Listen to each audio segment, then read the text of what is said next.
What's up, guys? Welcome back to the Last Word Sports Podcast. I'm your host tonight, Scott Cavertz, and we're going to be talking about Joe Burrow, the 2019 Heisman Trophy winner.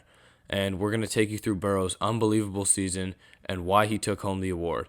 So we're going to start off with the stats, right? Burrow played 13 games for the LSU Tigers this year, and he completed 77.9% of his passes. An unbelievable number, the best rate in all of college football. Then for yards, he had 4,715 yards, the second best number in college football, only beat by Anthony Gordon in Washington State's air raid offense. At yards per attempt, he had 10.7, the third best number in college football. Again, he was challenging defenses vertically all year long.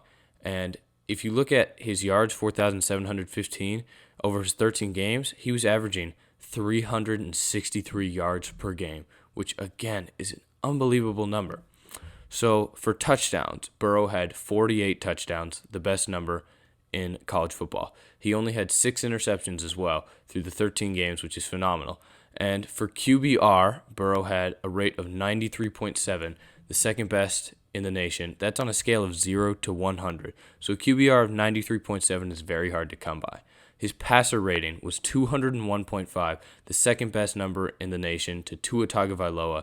And not going to lie, I think Joe played a harder schedule, so his number of 201.5 is more impressive to me because Joe had to play 4 of the teams who finished in the top 13 this year. With Georgia, he had to play at Alabama, he had to play Auburn, and he had to play Florida, okay?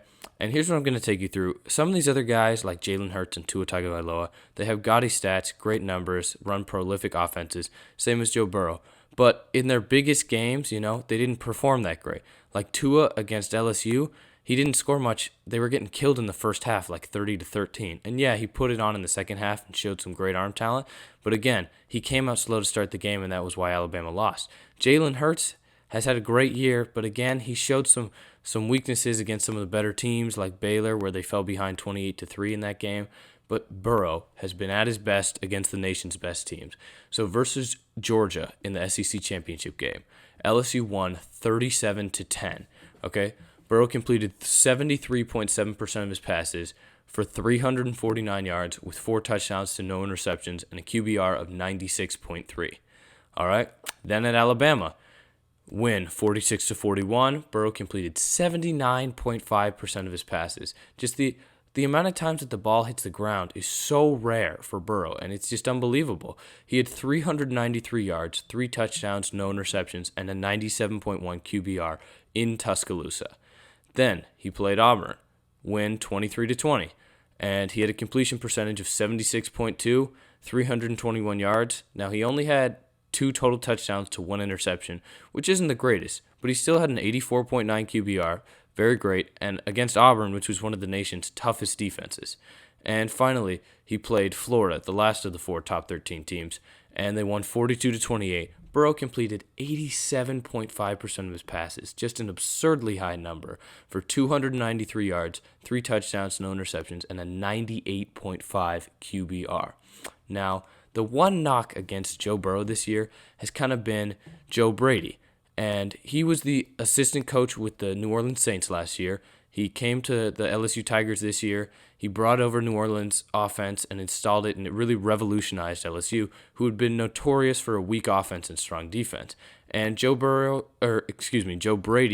was the passing game coordinator for the LSU Tigers this year. Again, he revolutionized their offense. And the other thing is there's a ton of talent around Burrow. Clyde Edwards-Helaire had 1,300 yards and 16 touchdowns. Jamar Chase led the entire college football in both yards and touchdowns as a receiver with 1,500 yards and 18 touchdowns. And he also had Justin Jefferson, who had 1,200 yards and 14 touchdowns. Phenomenal talents. And the other thing is last year, before he got Joe Brady, Joe Burrow's numbers were just kind of average. He only completed 57.8% of his passes with 16 touchdowns to 5 interceptions. But at the end of the day, last year, Burrow's receivers at LSU were 8th in the nation in drops, so he wasn't getting a ton of help. And the other thing is the Joe Brady argument goes both ways because, yeah, Brady helped out Joe Burrow, but Joe Burrow was the centerpiece of this offense. He led the team.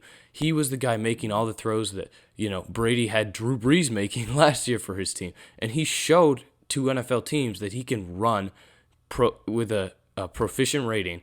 He can totally run an NFL caliber offense.